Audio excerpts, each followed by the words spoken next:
where the mind is without fear and the head is held high, where knowledge is free, where the world has not been broken up into fragments by narrow domestic walls, where words come out from the depth of truth, where tireless striving stretches its arms towards perfection, where the clear stream of reason has not lost its way into the dreary desert sand of dead habit, where the mind is led forward by thee into ever-widening thought and action, into that heaven of freedom, my Father. Let my country awake.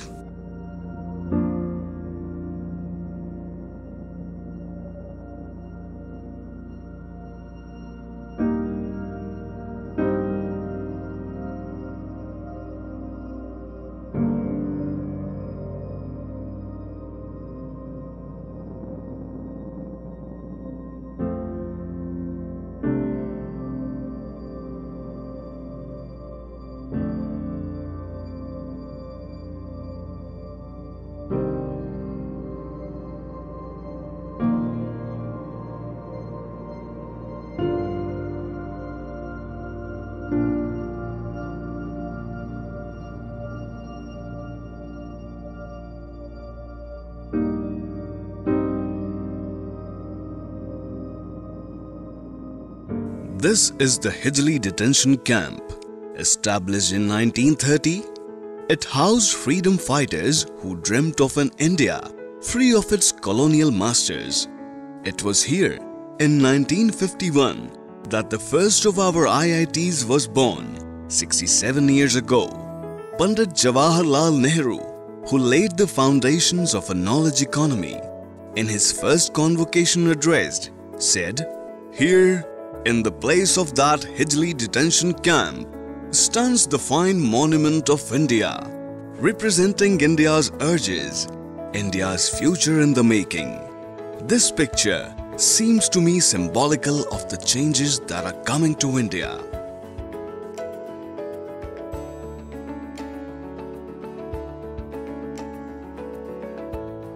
In 1947, less than 1 in 5 Indians could read and write. It is from these depths that India has risen to become one of the knowledge powerhouses of the world. Between 1950 and 2002, there was a threefold increase in the number of primary schools, while the number of middle schools increased 16 times. In higher education, we have seen a 13-fold increase in universities and a 26-fold increase in colleges. Expanding education was central to the Congress-led UPA government's growth agenda. India achieved near universal access to education with the RTE. Dropout levels came down and higher education was expanded as central universities increased from 17 to 44 during the 10-year period.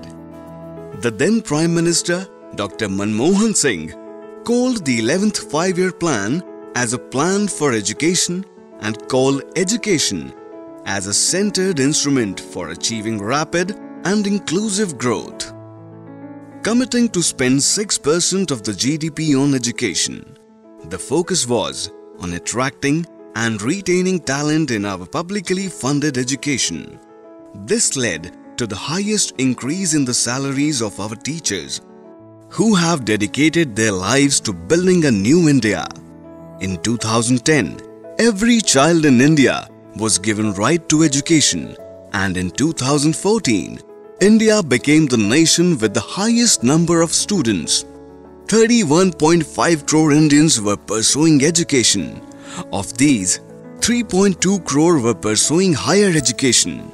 The transformation had gathered momentum. After 2014, Bharatiya Janata Party came into power. expected to change the future, BJP started changing history by distorting facts to demean and defame prominent figures.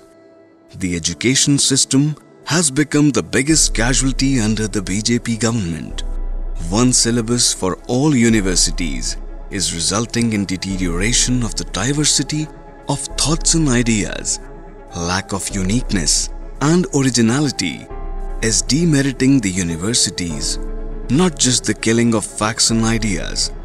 Budgetary support for UGC was cut down by 55%, from more than 9,000 crore in 2015-16 to just over rupees 4,000 crore in 2016-17. Libraries are without journals, labs are without chemicals, and the quality of education has taken a hit as the government is slowly pulling out of the education sector. The introduction of the choice-based credit system or CBCS has destroyed the soul of the education system. Course material of hundreds of courses is being decided in a few hours. Teachers are agitated as a large number of states have not been able to implement the new pay commission. BJP has changed the education system, but not all changes are for the better. Education has been replaced by indoctrination. Discussions by authoritarian decision-making and higher education is losing its inclusive character. It's time for change.